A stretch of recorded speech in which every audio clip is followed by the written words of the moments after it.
नमस्कार दोस्तों, कैसे हो आप लोग। आज हम इस वीडियो में ज्योमेट्री चैप्टर से आगे कंसेप्ट समझते हैं और क्वेश्चन प्रैक्टिस करते हैं। काफ़ी सारी वीडियो डाल दी हैं। देखो, कुछ कंसेप्ट थे जो बीच में मैंने वीडियो बनाई थी यार, वो रह गए हैं, लेकिन कोई बात नहीं। वो कंसेप्ट भी मैं दोबारा से जब उनको रिवाइज़ करेंगे हम, तो फिर से मैं वो डाल दूंगा। थोड़े से ही हैं, ज़्यादा नहीं है। बीच के कुछ ऑर्थो सेंटर के कुछ कंसेप्ट हैं, सेंट्रोइड का तो अभी आगे करेंगे, ठीक है। कुछ छोटे मोटे कंसेप्ट हैं, लेकिन कोई बात नहीं, अपन वो कवर कर लेंगे। बीच का जो भी पार्ट है छोड़ेंगे कुछ भी नहीं। ऐसा नहीं है कि ज्योमेट्री चैप्टर से हमने कुछ छोड़ दिया हो, जो अपने गुरुजी ने, गगन सर ने, या फिर और किसी टीचर के, मतलब कहने की बात है, गगन सर भी नहीं, गगन सर के नोट्स भी हैं मेरे पास, और दूसरे और भी टीचर के नोट्स हैं जो मैं यहाँ से आपको यूट्यूब पे डाल रहा हूँ। लेकिन छोड़ना कुछ भी नहीं है, सब एक एक चीज़ हट हट के कवर करनी है, ठीक है भाई। तो आज एक कंसेप्ट समझ लेते हैं, फिर क्वेश्चन प्रैक्टिस करते हैं। मेरा पेन ख़त्म हो गया है, पेन ला के दे दो मुझे, अगर आपके पास पैसे हैं तो। मेरे पास थोड़े से कम है। देखो भाई, ये एक ट्रायंगल होगा। हाँ जी, कोई भी एक ट्रायंगल लगा लो, ठीक है। ये इसके वर्टेक्स ए बी सी हो गए, और इन वर्टेक्स से जब हम एल्टीट्यूड खींचते हैं, ये एल्टीट्यूड तीनों वर्टेक्स से, तो भैया जिस पॉइंट पे ये काटेंगे, ये जो पॉइंट होगा, ये पॉइंट होगा भैया ऑर्थो सेंटर। ऑर्थो सेंटर हम किससे डिनोट करते हैं? वैसे एच से, आप किसी से भी डिनोट कर सकते हो। मैं लिख देता हूँ ऑर्थो सेंटर, ठीक है भाई।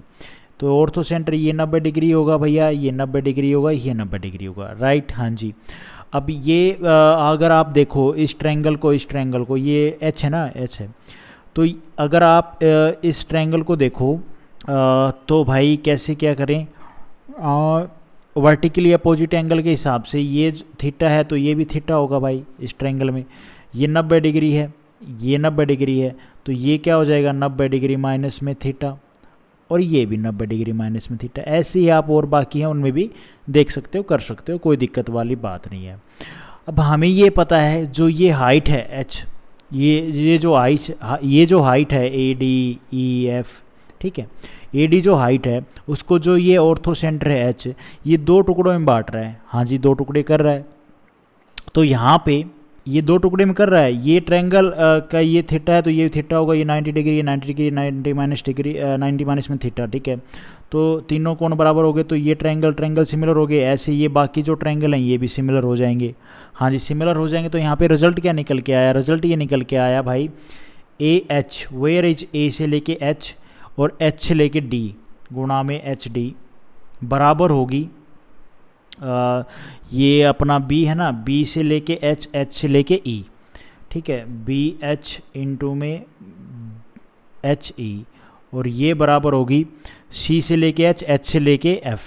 इनके प्रोडक्ट और इसकी प्रोडक्ट और इसकी प्रोडक्ट, ये तीनों प्रोडक्ट बराबर होंगे। अब देखो थोड़ा सा और इसको मैं करने की कोशिश करता हूँ जितना मेरे से बनता है। Triangle B H D, B H और डी, ये ट्रायंगल और triangle A H E similar हैं। ए एच ई मैंने बता दिया, तीनों ट्रायंगल सिमिलर हैं, तो भैया तीनों एंगल बराबर हो गए, हमने कर दिए। हाँ जी, तो दोनों ट्रायंगल क्या हो जाएंगे, सिमिलर हो जाएंगे। तो कोरस्पॉन्डिंग साइड का रेशो क्या है, बराबर होगा। 90 डिग्री के सामने, इस 90 डिग्री के सामने क्या है भाई, बी एच है। हाँ, इस 90 डिग्री के सामने क्या है, ए एच है। तो ये हो जाएगी ए एच, और इस ट्रायंगल के सामने की है बी एच, 90 डिग्री के सामने ये बी एच। और 90 डिग्री माइनस में थीटा के सामने क्या है भाई, ये है अपनी एच ई, एच ई, ये बराबर हो जाएगी भैया इस 90 डिग्री थीटा के सामने, 90 डिग्री माइनस में थीटा के सामने है अपनी एच और डी। हाँ जी बिल्कुल, ठीक है। इनके आप क्रॉस मल्टीप्लाई कर दो, क्रॉस मल्टीप्लाई करोगे तो ए एच इंटू में H D, A H into में एच डी बराबर है बी एच इंटू में एच ई। आया कि नहीं आया? वैसे ही आप तीसरी साइड उठाओगे तो वो जो आएगी तीसरी साइड कौन सी हो जाएगी, ये हो जाएगी सी एच और सी एच ना, हाँ ये अपनी हो जाएगी ए एच ना, ए एच ली थी मैंने ये, ठीक है, 90 डिग्री के सामने। तो इसके 90 डिग्री के सामने सी एच, और ये हो जाएगी अपनी सी एच एफ, ठीक है। तो ये फिर अपनी निकल के आएगी भाई सी एच इंटू में एच एफ, एच एफ। कहने की बात क्या है, ऐसे अगर आप तीसरे ट्रायंगल को भी सिमिलर करोगे ना, जो बाकी एक साइड बच गई उसको भी सिमिलर करोगे तो रिजल्ट अपना ये निकल के आएगा। होप आपको ये समझ में आया होगा, नहीं आया तो भी आप इसको रट्टा मार लो। अगर जब ट्रायंगल है, ट्रायंगल के एल्टीट्यूड जिस पॉइंट पे काटते हैं वो ऑर्थो सेंटर हो जाएगा, और इनके जो ये साइड्स है ना, ये जो ऑर्थो सेंटर एक जो एल्टीट्यूड है उसको दो टुकड़ों में करेगा, तो उनका जो प्रोडक्ट होगी और जो तीसरे हाइट की दूसरे हाइट की जो प्रोडक्ट होगी वो बराबर होंगी। ये चीज़ आप बराबर होंगी, ये चीज़ आप हमेशा याद रखना। अगर याद कर लेते हो तो अच्छा है, नहीं तो कोई दिक्कत वाली बात नहीं। उसके बाद है ये question, in a given figure H is orthocentre है, O इज सर्कम सेंटर है, AH बराबर AO है, फाइंड अल्फ़ा है, where is alpha, alpha angle कौन सा है भाई जो हमें निकालना है, मुझे तो खुद नहीं पता चल रहा है अल्फ़ा कौन सा है। ये क्वेश्चन में इसने ड्रॉ ही नहीं किया, अल्फ़ा एंगल कौन सा होगा, अल्फ़ा एंगल होगा भाई ये, ठीक है, ये अल्फ़ा, ये निकालना है। तो सबसे पहले इस डायग्राम को देख के मेरे को क्या क्या मैं कर सकता हूँ इसके साथ, तो इसके साथ मैं कर सकता हूँ, ये क्या ऑर्थो सेंटर है, ऑर्थो सेंटर है ना AH, तो ये लाइन को आगे मैं ड्रॉ करूँगा तो ये बनेगा 90 डिग्री, हाँ जी 90 डिग्री। ये अल्फ़ा है तो ये क्या हो जाएगा, एंगल 90 माइनस में अल्फ़ा होगा, हाँ जी। ये हमारा AO, ये क्या है भैया, हमारा है सरकम सेंटर। सरकम सेंटर से वर्टेक्स, तीनों वर्टेक्स की दूरी क्या होती है भैया, बराबर होती है। अगर मैं इस लाइन को इससे मिलाऊँ तो भैया ये बराबर होगी इसके, हाँ जी बराबर होगी। ये 90 माइनस में अल्फ़ा है, हाँ, तो ये एंगल अगर हम निकालना चाहें तो निकाल सकते हैं, 180 डिग्री माइनस में अल्फ़ा होगा, बिल्कुल होगा। तो ये 180 डिग्री माइनस में ठीक है 2 अल्फ़ा होगा, माइनस में 2 अल्फ़ा, तो ये एंगल कितना होगा, ये भी अल्फ़ा होगा और ये भी अल्फ़ा होगा। हमने अभी तक ये कंसेप्ट में जाना है, कोई दिक्कत वाली बात नहीं है।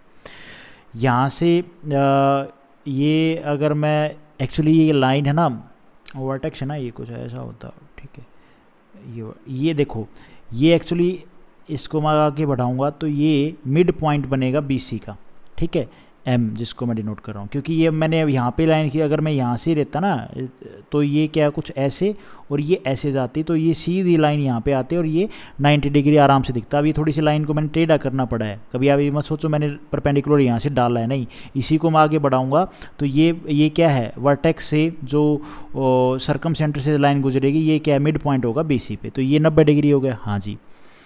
अब क्या करना है, और क्वेश्चन में हमें बोला है AH बराबर AO है, ये और ये दोनों बराबर हैं, ठीक है। तो यहाँ से अगर हम O से M तक लंब डालें, ठीक है, हमने डाल दिया, ये M पॉइंट हो गया, तो जो AH रेशियो और OM होगा, ये क्या होता है भैया, 2:1 होता है। ये मैंने कंसेप्ट बताया है। ये अगर इसको, ये जो हमारा H से होते हुए ये जो लाइन जाएगी, ये जो हमारा मीडियन होगा, तो ये अनुपात में होता है 2:1 में। और ये मैंने आपको प्रूफ करके बताया है, जब ये वाली लाइन, ये रेशियो 2:1 है, तो जब हमारा ये यहाँ से हो गया तो जो OM रेशियो है और जो AO OM रेशियो है, ये भी हमारा 2:1 में होता है, ठीक है। ये मैंने आपको बताया है भाई प्रूफ करके, और ये जो इरूलर लाइंस है उसके हिसाब से मैंने आपको जो थ्योरम है वो प्रूफ कराई है। वो अगर आप वहाँ पे समझ लोगे तो आपको समझ में आ जाएगा कि ये 2:1 है, तो ये कैसे 2:1 हुआ, ये भी आपको अच्छे से पता चल जाएगा, ठीक है। तो ये 2 है, ये 1 है, तो ये 2 है, तो ये ही बराबर बोली ना, AH बराबर A हो, तो ये भी 2 होगी कि नहीं होगी भाई। और ये रेशियो क्या होगा, ये भी 1 होगा। ये 2:1 होता है, हाँ जी, अभी तक हमने कंसेप्ट पढ़ लिया। ये अल्फ़ा है तो ये भी अल्फ़ा होगा, अभी तक हमने ये कंसेप्ट पढ़ लिया, ठीक है। अब ये 2 है, ये A से O, ये सरकम रेडियस है, ये हमारा क्या है, सरकम सेंटर है ना। तो ये जो O से C है, ये भी तो क्या है, सरकम रेडियस है, तो ये भी कितनी होगी, ये भी 2 होगी कि नहीं होगी भाई। अब यहाँ पे आप देखो, ये 1 है, ये 2 है, तो ये क्या होगी, √3 होगी कि नहीं होगी भाई, हाँ होगी। और ये आप लोगों को याद रखना है भाई, 90 डिग्री के सामने और अपना 60 डिग्री के सामने और 30 डिग्री के सामने। 90 डिग्री के सामने क्या होता है, 2 होता है, 90 डिग्री के सामने 2 है, और 60 डिग्री के सामने क्या होता है भैया, √3 होता है, और 30 डिग्री के सामने 1 होता है। 30 डिग्री ये है, इसके सामने 1 है, और तो इस 60 डिग्री के सामने क्या होगा भैया, √3, हाँ जी हो गया। और ये अल्फ़ा एंगल है, ये दोनों सरकम रेडियस हैं, 2 साइड बराबर, 2 एंगल बराबर, ये दोनों बराबर है ना, तो ये अल्फ़ा है, तो ये भी क्या होगा, ये अल्फ़ा होगा। Check 1 check 1 check 1 check 1। अब आप आ जाओ भैया बड़ा राइट एंगल ट्रायंगल, वो है A, ये हमारा कौन सा पॉइंट है भाई, ये D पॉइंट है। ए डी और सी, ए डी सी में आप देखो ये 90 डिग्री है, ये पूरा एंगल ये कितना है, ये 10 डिग्री और ये अल्फ़ा 10 डिग्री अल्फ़ा है, और ये पूरा एंगल कितना है, अल्फ़ा प्लस में 30 डिग्री। तो ट्रायंगल के राइट एंगल ट्रायंगल हो चाहे कोई भी ट्रायंगल हो, ट्रायंगल के 3 कोणों का योग कितना होता है 180 डिग्री। तो करो पूरा 90 डिग्री प्लस में अल्फ़ा प्लस में 10 डिग्री प्लस में अल्फ़ा प्लस में 30 डिग्री बराबर है 180 डिग्री। होता है भाई? हाँ जी होता है, बिल्कुल होता है। उसके बाद है ये question, in a triangle P Q R, ये एक हमारा ट्रायंगल है पी क्यू और R, P X P Q Y और आर जेड ये हमारे एल्टीट्यूड हैं।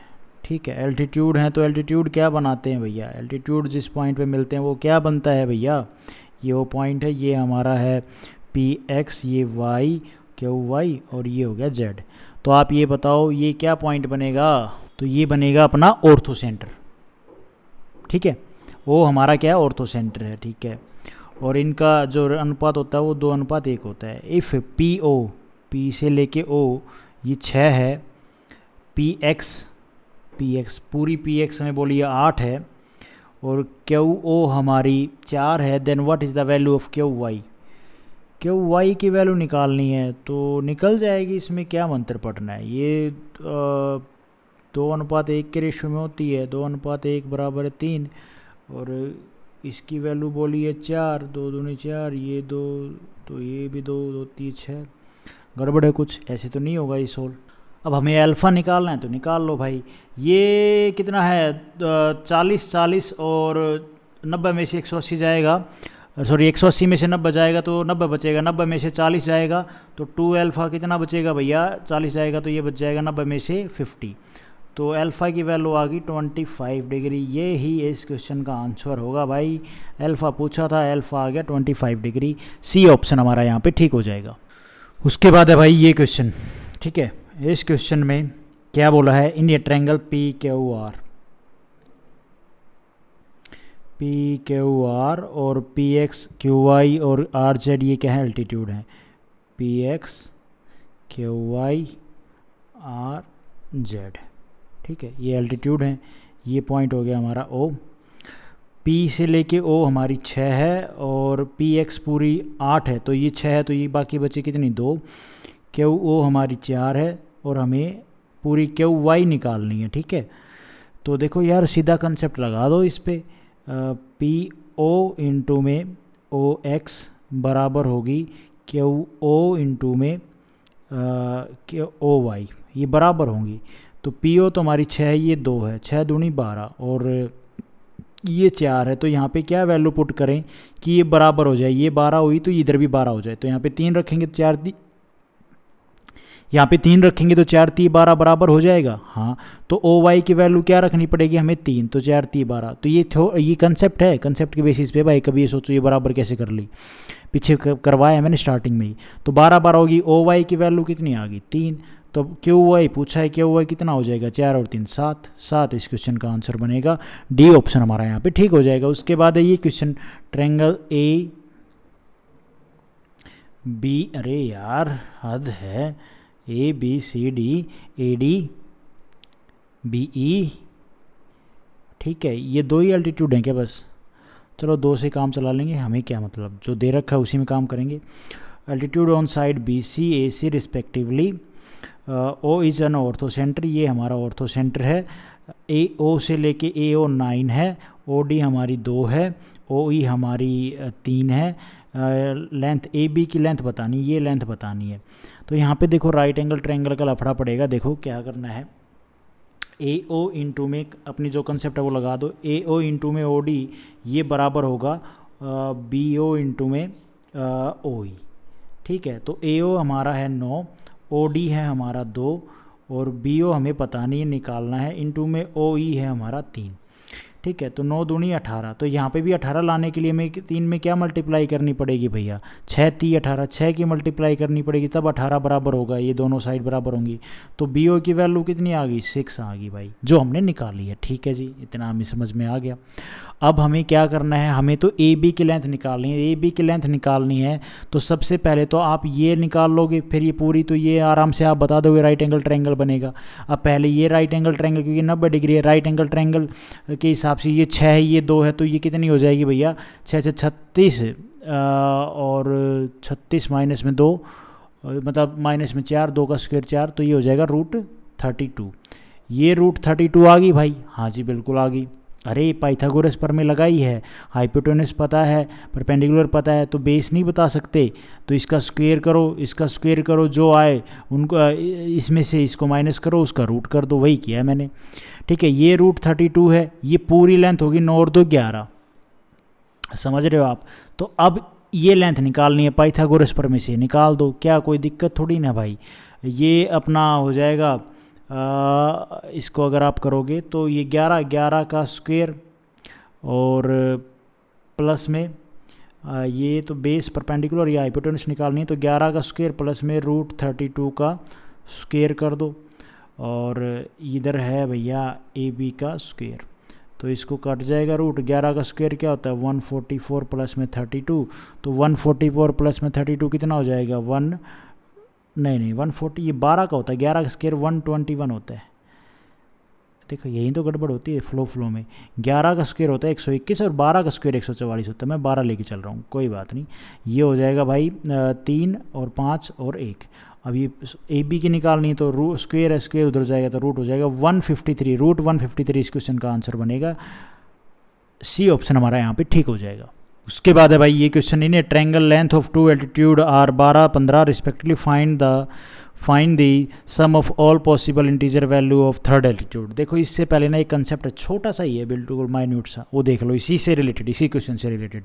अगर किसी ट्रायंगल के 2 एल्टीट्यूड गिवन है, समझ रहे हो, किसी भी एंगल के किसी भी ट्रायंगल के 2 हाइट या 2 एल्टीट्यूड हमें गिवन है, तो थर्ड एल्टीट्यूड की लंबाई क्या होगी, ये अगर हमसे पूछे तो भैया इफ़ H1 ये एक एल्टीट्यूड हो गया, H2 R 2 एल्टीट्यूड जो हमें गिवन है, या एल्टीट्यूड हाइट सेम ही बात है, ऑफ ए ट्रायंगल, देन तो क्या होगा, तो भैया H1 और H2 ये होंगे, इनकी मल्टीप्लाई अपॉन में H1 प्लस में H2, थर्ड निकालने के लिए थर्ड की जो वैल्यू होगी वो भैया मोर देन थर्ड की जो वैल्यू होगी ना H3 की, वो वैल्यू होगी मोर देन इनसे बड़ी, और भैया किससे छोटी, H1 H2 H1 माइनस में H2 इससे छोटी।